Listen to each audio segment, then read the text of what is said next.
Hey, good afternoon. It's Ronaldo Mesa, and welcome to another podcast with Real Man, Real Leaders. We are trying to interview leaders within the community, state, you name it, whoever we can get on to talk about their story, about them as a leader in the capacity that they are in. But not only that, we'll have some youth here as well and some females. So stay tuned for that in the future. Today, we have Mr. Anthony Calderon, who is with the Highway Patrol Department, Kansas Highway Patrol Department, but also was one of the wrestling coaches for the girls who won first in the state. And, of course, the boys took second. Now, I'm not going to get into all that.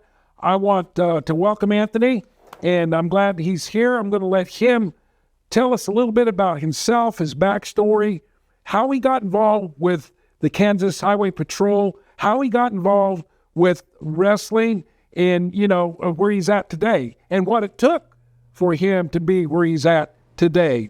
That's what we're trying to put out there, to expose to our young people that anything's possible as long as you persevere and stick with us. So welcome, Anthony. I'm glad to have you. Tell us a little bit about yourself, your family, how you arrived in Garden, or maybe were you born here? I don't recall. Were you born here in Garden? I was, yes. Okay, yeah. Go ahead. Yeah, I was born in Garden City. First of all, thank you guys again for the opportunity to be here and speak.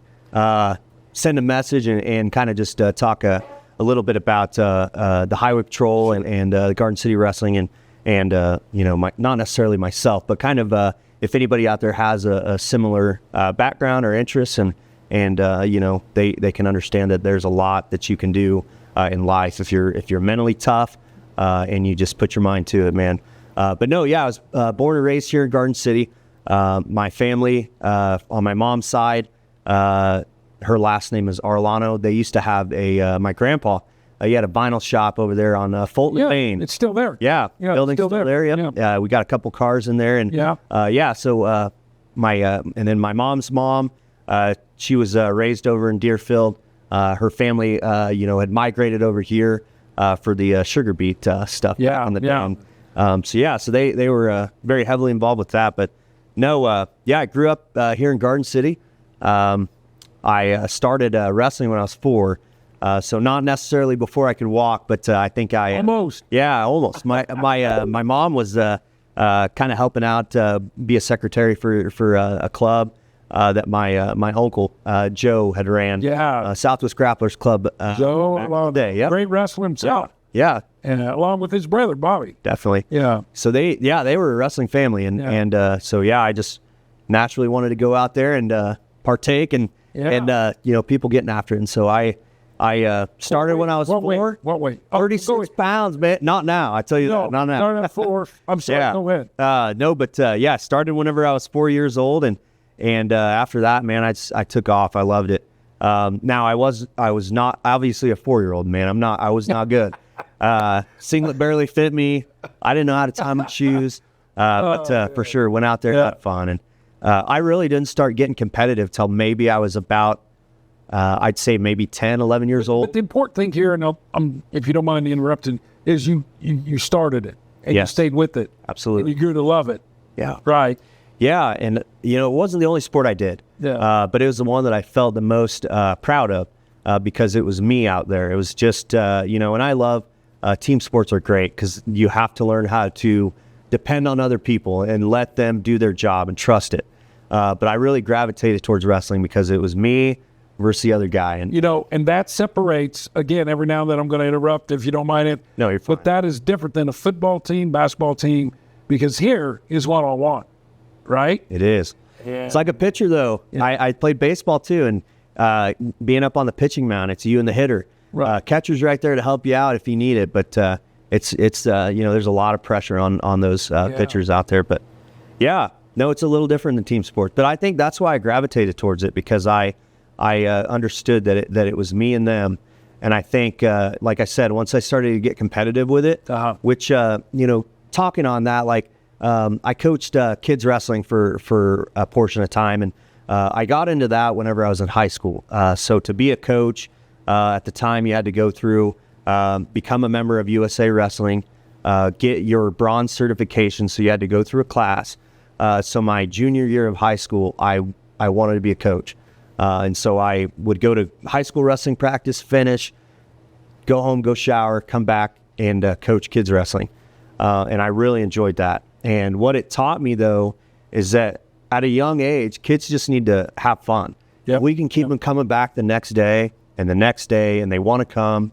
And then the next year, eventually they'll reach that age where they want to be competitive. And I think that is universal in all sports. I think it can go with soccer, basketball, football, softball, you name it, any sport, volleyball. Yeah. But you get them interested and they have fun, and they grow that passion for it, and they want to come and they want to show up. They want to give it their all, and that's all they need. They're not going to be, an Olympian at 4 years old. No. They're not going to be some sort of a national or transnational champion. So that's just a hard thing to explain to parents, and I get it. They want their kid to be successful and succeed. Well, I think some parents, though, try to live through their kids, right? They might. Yeah, I think there's some. not all of them, but there are some, and it's frustrating. I mean, I've seen it in basketball. I was close to basketball, okay, where you get some parents just a little overbearing. And I think that's when it gets to be too much, and then the kids get disinterested. Absolutely. Because of that. When you start taking the fun out of it, then for some, they end up quitting. It's a lot of pressure. No, and I think, coaching and coaching while I was also competing in high school was a good eye opener that, and I still had to go back and practice the basics and practice the fundamentals and things like that. And I think it helped me be an overall better athlete, just to understand the beginning. Yeah. Because that's how it started. It started with me wanting to go out there and have fun. And there are a lot of times where athletes put a lot of pressure and stress on themselves. And, it's things that I look at now that I wish I knew back then, or I wish I had somebody that could tell me, hey, take the pressure off yourself. You've done this 1,000 times. It's the same exact thing. I heard a really good, one of the quotes that we used this year that we would tell our kids often is that, and the circle of the mat doesn't change. You go out there to wrestle, it's the same size in our wrestling room. It's the same size that you wrestle at when you're at a duel, when you're at a tournament, when you're at regionals, when you're in the state finals. The size of the circle doesn't change. Right.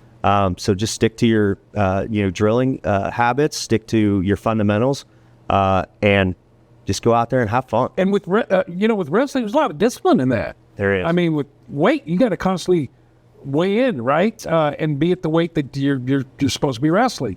So, because I had a bunch of buddies that when I was they were great wrestlers, okay, and they'd either starve themselves, or they were running in their sweatsuits, or they were always doing something to make weight. I mean if it's often said, it's not the motivation. You get motivated, but the key to success is the discipline piece, right? 100%. Yeah, it's easy to get motivated. Yeah, get excited. You can get motivated on moments. Yeah. You can get motivated off of speeches and things like that. But whenever things are at a standstill, or wrestling is a very long season, especially in high school. I coach up at the high school right now. I'm the head assistant for the girls program. But in our room, we coach everybody, boys and girls. We all share the role and the tasks of making sure that our whole team is on the same page. And it's a lot. But I think us doing that as coaches too helps show the kids discipline. But the weight cutting thing, back to that, probably back, whenever you were in high school or even college age, there were no real rules. As long as you made weight, you went out there. Yeah. It didn't matter how you got there. If you made it, good. And typically they would weigh in the morning of a duel, a tournament, and then they didn't have to weigh in again. And in high school, it was in the slow transition to where we would do morning weigh-ins, but you couldn't. You had to do hydration tests through the year.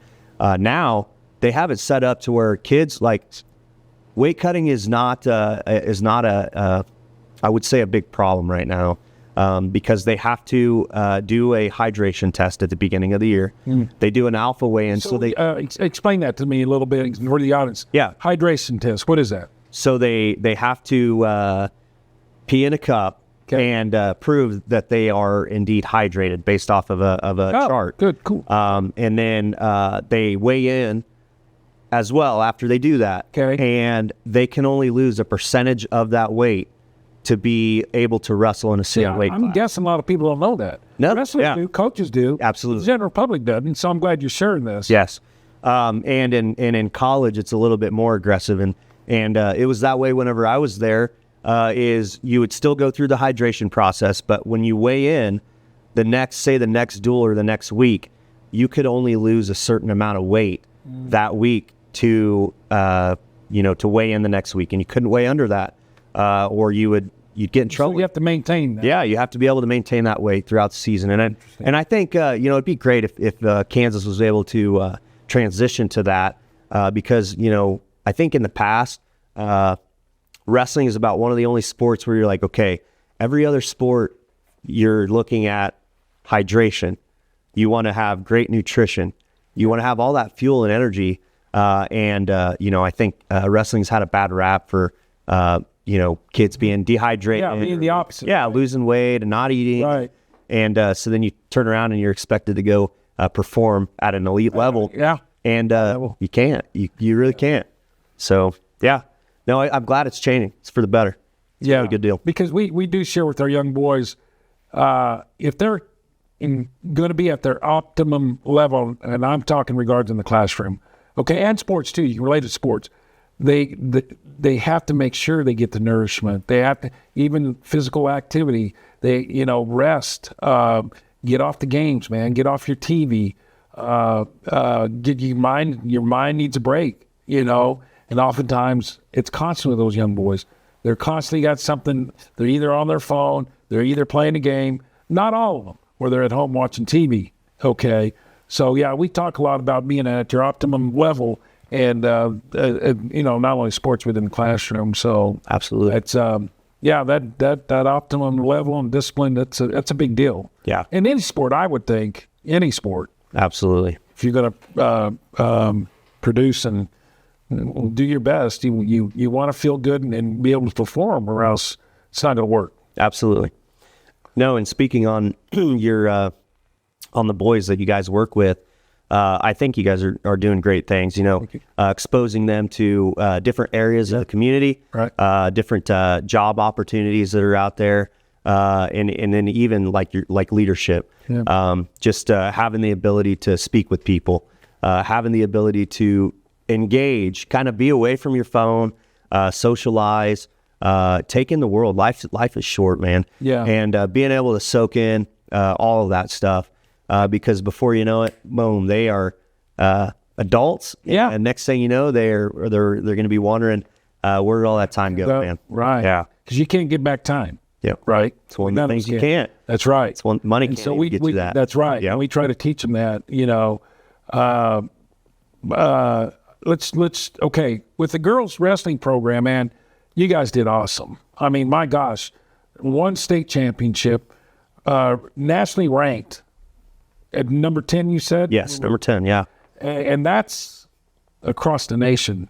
That says a lot about Southwest Kansas Garden City.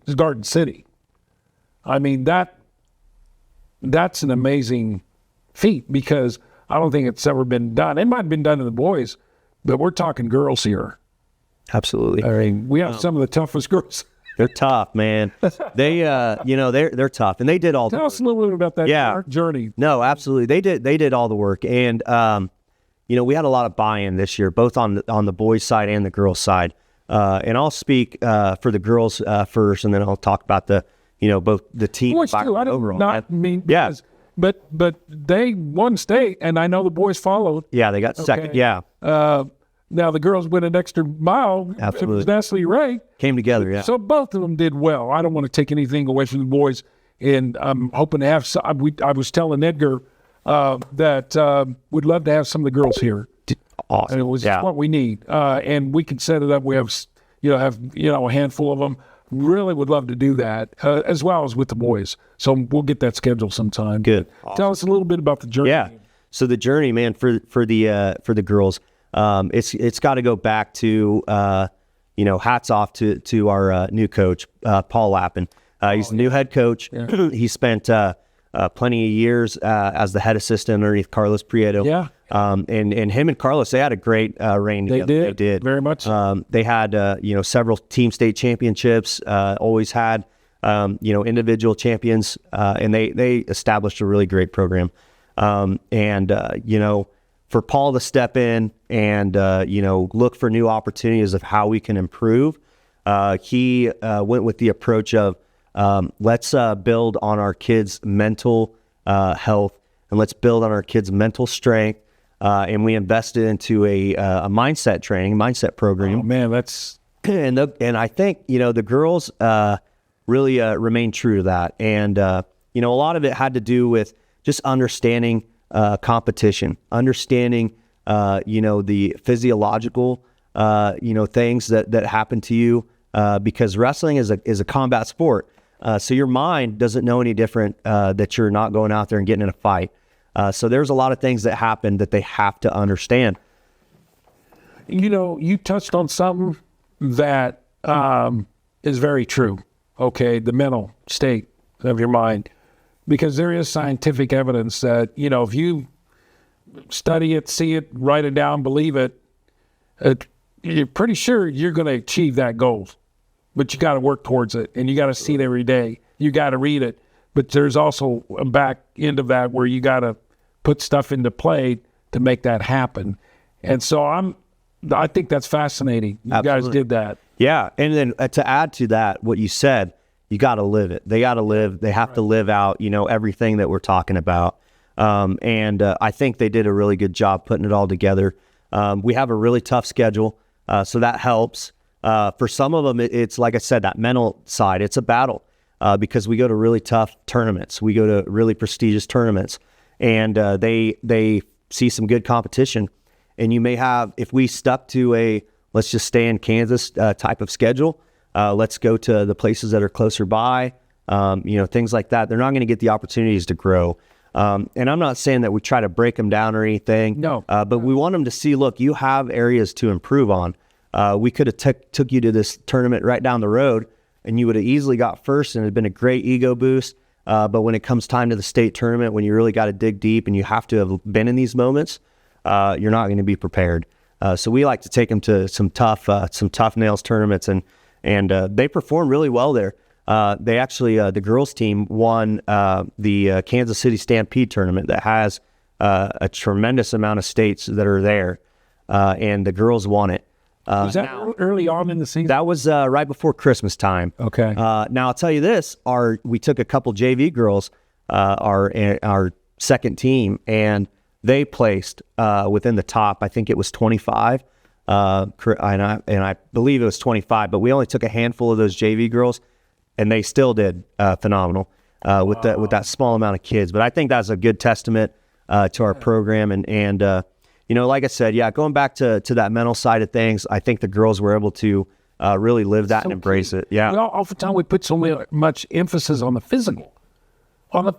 Even with mental health and struggles with mental health, it's part of your body. We should be taking care of not just your heart, and other parts of your body, but mentally we need to take care of. But it's taboo sometimes. Yeah, I know that's a little different than what you're talking about, but you're mentally preparing these girls that they can be winners, and I think that is huge. They are. And at what point did you know?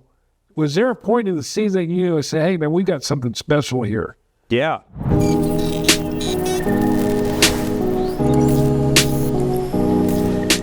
We we went down to Tulsa, Oklahoma, for a Supergirl 64 tournament.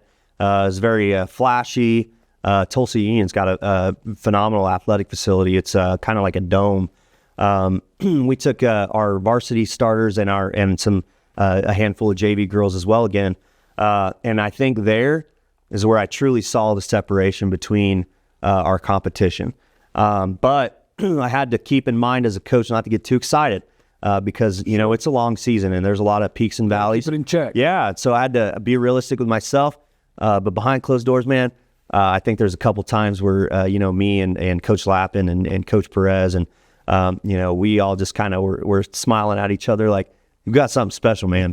We got something special here. That's good. It was hard not to be excited. Yeah. But no, I think that for me, and that was right after Christmas break. But that was a good turning point. And I think right then I was like, they got it. They got something That's got to make you feel good as a coach too. Yes, absolutely. You know, that's awesome.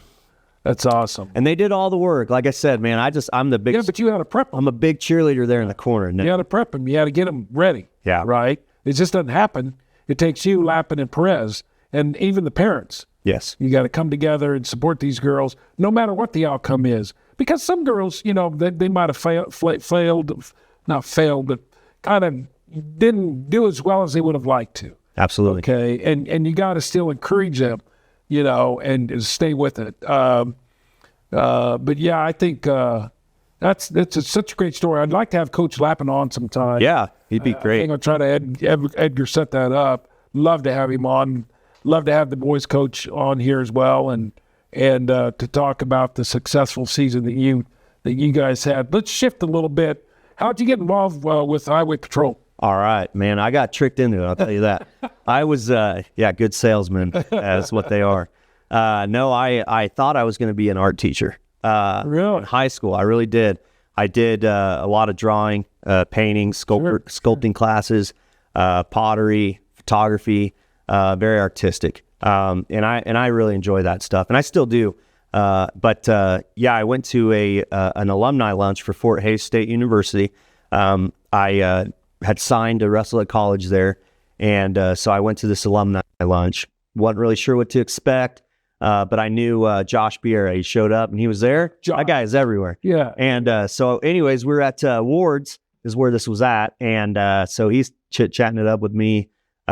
He had told me about this defensive tactics club they have there, and was talking about, you'll learn a little bit of jiu-jitsu, some MMA stuff.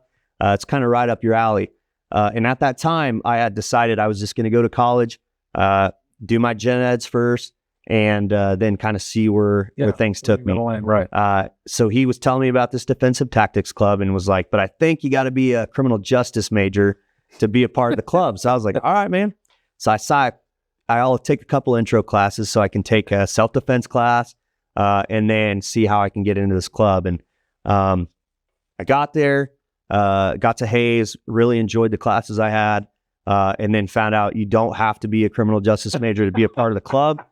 So he did a good one on me, man. So I ended up liking the classes, and I thought and then after that, I kind of transitioned, thinking of art teacher too. Maybe I want to be a school resource officer or something.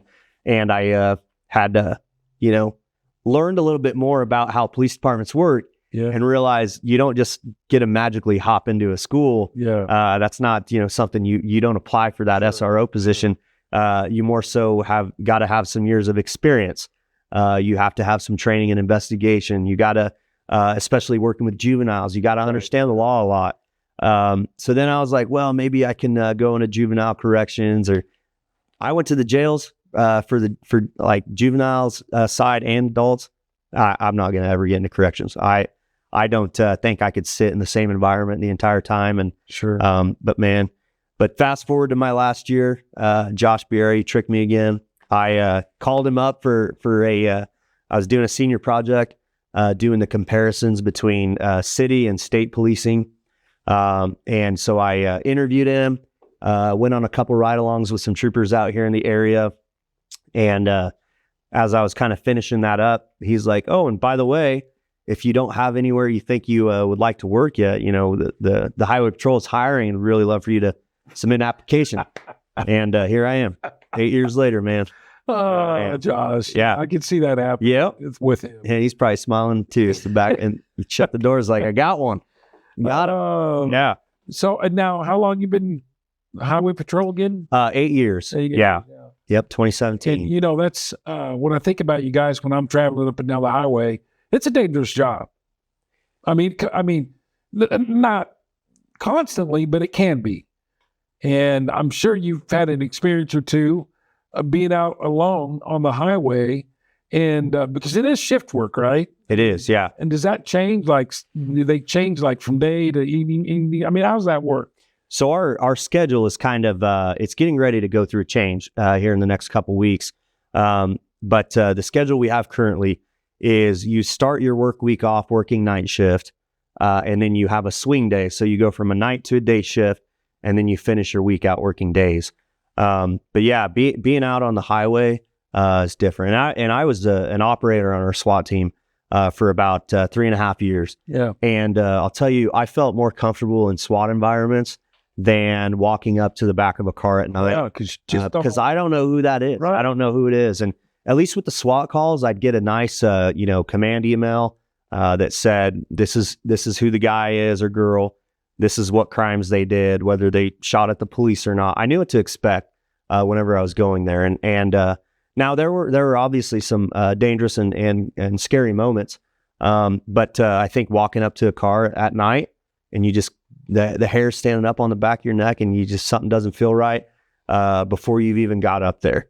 And it's scary and you have no clue who the driver is. Yeah. You don't, and you don't sometimes your help is a few minutes away. Right? It is. Yeah, it can be. And yeah, I've had situations like that where you need some help. And depending on where you're at, we're out here in rural America.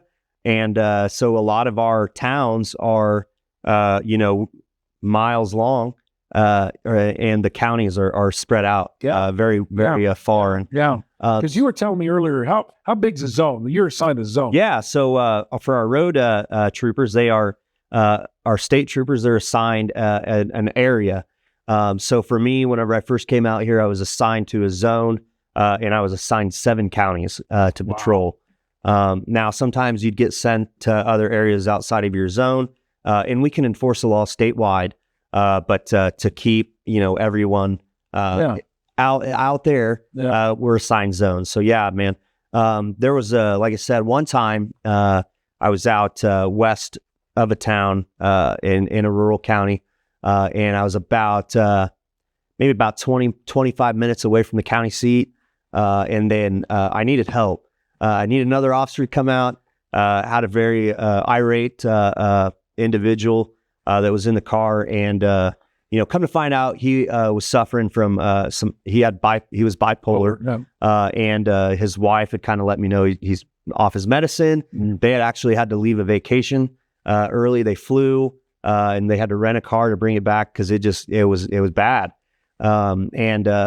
He got really upset, and then there'd be times where he was fine, and so I had to call for some backup because I was pretty near to tasing this guy. And they had the county they were in, they were all at, court and at their sheriff's department office. And so it was about 20 minutes before my backup finally showed up. Did you have the guy? I had him, kind of talked down, into away from his vehicle. He had luckily had got out already at the time, but, I mean, that felt like a long time. It really did. And there's times too, where even, 5 miles north of town feels like a long time. And we just had a trooper last week. There was a car that had, pulled over to the side of the road, a motorist assist. And the lady that was driving had called in that, the passenger was possibly having a seizure, is what she thought. And then quickly that call turned into a person not breathing. So luckily we had a trooper, Trooper Troy Rivera, was just north of that location by a couple miles. He was the first officer there on scene, and started doing CPR. Wow. And he was able to do that until fire department, EMS showed up, and he had prolonged that guy's life for a period of time. But I talked to him afterwards, man. He said that and I think we looked at the command log, and it was about maybe 4 minutes before another person showed up after him. But he said that felt like a lifetime, doing CPR and bless his heart. Yeah, not knowing when your help was coming, man. So yeah, it's got to be. I tip my hat off to you guys. I think public needs to understand just how dangerous it can be for you guys. But you're out there protecting the citizens, protecting our highways and so forth. So I really appreciate that. Thank you. Awesome. Is there anything, before we wrap up, I always like to ask, obviously it took you discipline and an attitude to get where you're at today.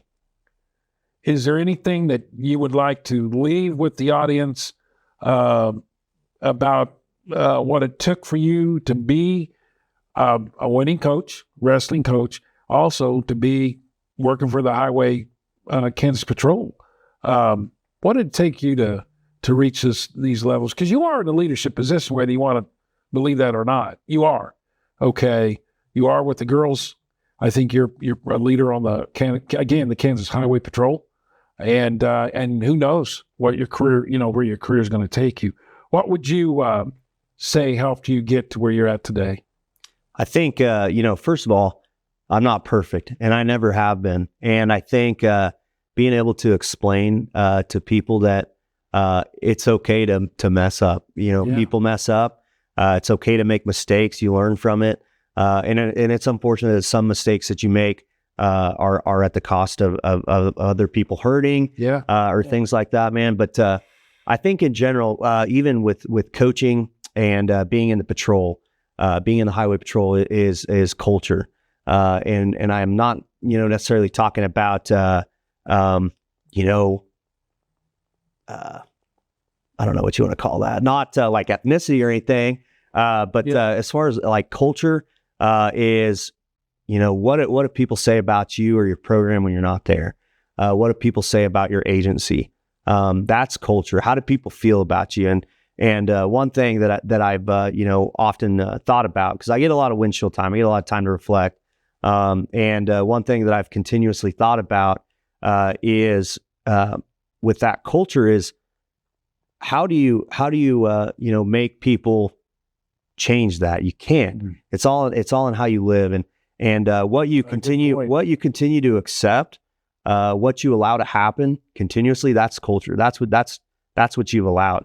So if you allow people to be negative, to be mean to each other, to or you to not get along, that's you personally hanging around. Yeah, they'll drag you into that. That's your culture, man. Yeah. But and then the reverse side of that, positive culture. Yeah. If you allow open feedback, if you are coaching people versus correcting them or policing them, I get the opportunity to do a lot of public speaking, and I've kind of made it a habit to whenever I'm at programs now, is asking people, when is the last time that you told someone they did a good job?